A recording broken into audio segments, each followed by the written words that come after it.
Driver সিটে দেখুন কেউ নেই। নেভিগেশন দেখাচ্ছে, তার সিঙ্ক করা আছে। বন্ধুটা অসাধারণ। আমাদের ইচ্ছে ছিল এমন একটা দেশ দেখার যেখানে হাজার বছরের প্রাচীন সভ্যতা আর দেখার মতো আধুনিক শহর দুটোই আছে। তাই ভাবলাম ড্রাগনের দেশ চীনই হবে সেরা। বেইজিংয়ের গ্রেট ওয়াল থেকে শুরু করে সাংহাইয়ের রাতের আলোকসজ্জা সবকিছু মিলিয়ে আমাদের অভিজ্ঞতাটা ছিল জাস্ট ফাটাফাটি। চলুন আমাদের সাথে একটু চীন ঘুরে আসা যাক। Good afternoon from Beijing. আমাদের সবার প্রথমে যাওয়ার প্ল্যান আছে একটা রোবো ট্যাক্সিতে চাপার জন্যে, something unique that we don't find in India or rather it's not very common around the world. চায়নাতে আছে, তো আমরা মেট্রো ধরে সেখানে যাব। বেইজিং কা বিল্লা। Meow meow meow meow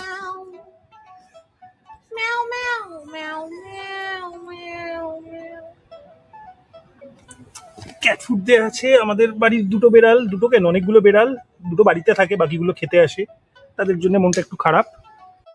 Beijing railway station থেকে চংওয়েনমেন সংজিয়াজুং হয়ে আমরা গেলাম জিনহাইলু স্টেশনে। আমরা আছি হচ্ছে জিংহাইলু স্টেশনে। এখান থেকে আমরা যাব ইজওয়ান কালচার পার্ক ট্যাক্সি করে। দেখা যাক পাই কি। প্রচুর সাইকেল রয়েছে এখানে, এগুলো কিউআর কোড দিয়ে হয়তো বুক করা যায়। গিয়ে দেখি কাছে। দুপুরে কিছু খাওয়া হয়নি বলে আমাদের চারজনেরই খিদে পেয়ে গেছিল, তাই আমরা একটা দোকান দেখে ঢুকে পড়লাম। বহু কষ্টে এই দোকান থেকে দুটো শ্রিম্প ডাম্পলিং নেওয়া হলো। বুঝেই গেছি আমি যা খেতে এসেছি সেসব আমার দ্বারা খাওয়া হবে না। দুটো শ্রিম্প ডাম্পলিং পড়লো 70 ইউয়ান।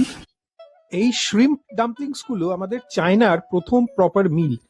পিনাট, সয় সস আর ফার্মেন্টেড র্যাডিশ দিয়ে খেতে দুর্দান্ত লাগলো। খাওয়ার পরে আমরা বেরিয়ে পড়লাম রোবো ট্যাক্সি বুক করার চেষ্টা করতে।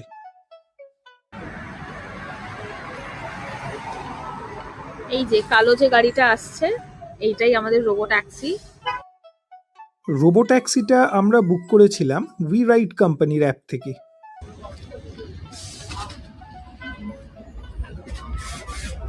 ড্রাইভার সিটটা একবার দেখিয়ে দিই। ড্রাইভার সিটে দেখুন কেউ নেই। এই যে উঠছে মামুনি বাবা।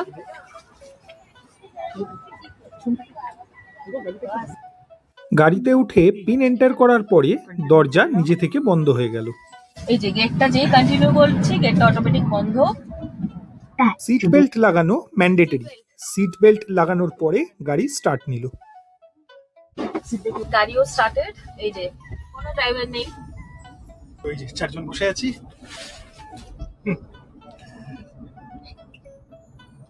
এখানে আবার ও গান চালিয়ে দিল, গানও মিউজিকও বাজছে।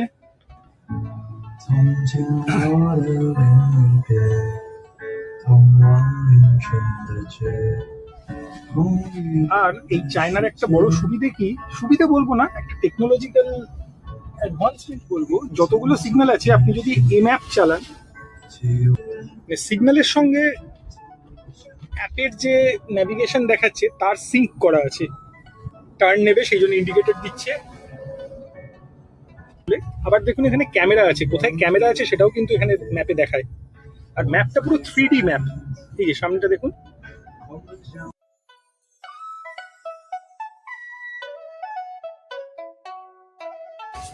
অ্যান্ড আমাদের একটু অসুবিধা হচ্ছিল বেল্টটা পড়তে, তাই ওদের সার্ভিস সেন্টার থেকে আমাদের সাথে কন্ট্যাক্ট করেছে, করে বুঝছিল যে আমরা কেন মানে ডিলেটা কেন হচ্ছে।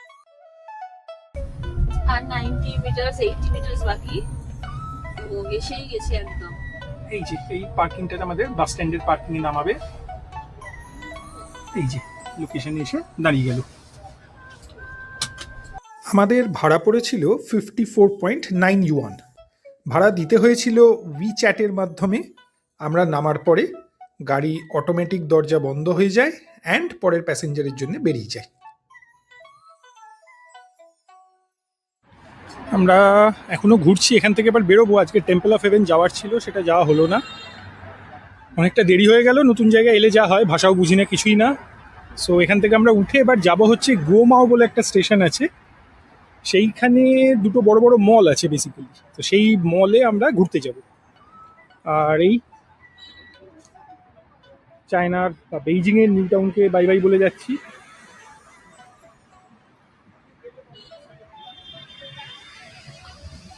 মেট্রোয় উঠবো। ইজওয়াং কালচার পার্ক থেকে সংজিয়াজুং এসে লাইন 10-এর মেট্রো ধরে আমরা গেলাম গুয়োমাও। গুয়োমাও স্টেশন থেকে এসকেলেটরে করে ডাইরেক্টলি চায়না ওয়ার্ল্ড ট্রেড সেন্টারে ঢোকার ব্যবস্থা আছে। বেইজিংয়ের সেন্ট্রাল বিজনেস ডিস্ট্রিক্টে অবস্থিত চায়না ওয়ার্ল্ড ট্রেড সেন্টার 11 লক্ষ স্কোয়ার মিটারের বেশি এলাকা জুড়ে বিস্তৃত একটি বিশাল কমপ্লেক্স। 1985 সালে প্রতিষ্ঠিত এই কমপ্লেক্সটিতে রয়েছে অফিস স্পেস, হোটেল, প্রদর্শনী কেন্দ্র এবং একটি বিশাল shopping mall. World trade centre কমপ্লেক্সের 81 তলার 330 মিটার উঁচু টাওয়ারটি বেইজিংয়ের একটি প্রধান আকর্ষণ।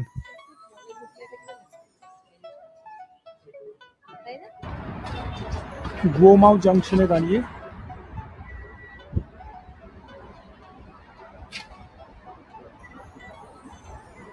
গুয়োমাও থেকে মেট্রো করে আমরা বেইজিং রেলওয়ে স্টেশনে ফিরলাম রাত্রের ডিনার করতে। সো খেতে এসেছি রাত্রের ডিনার, খাচ্ছি kung pao rice bowl, chicken rice bowl. Kung pao chicken rice bowl, আর আমারটা আসছে, খাচ্ছি। এই যে আমারও এসছে, খাওয়া যাক। ভালো, আমার দারুণ লাগছে খেতে। বন্ধুরা অসাধারণ এসেছে, আমার দারুণ লাগছে। Kung pao chicken and stir fried pork rice bowl দুটোই আমাদের খেতে খুব ভালো লেগেছিল। ডিনার শেষ করে আমরা হোটেলে ফিরে গেলাম। পরের দিন আমরা গেছিলাম গ্রেট ওয়াল অফ চায়নার মুতিয়া নিউ সেকশনে। সেই অভিজ্ঞতা নিয়ে আসছি পরের ভিডিওতে।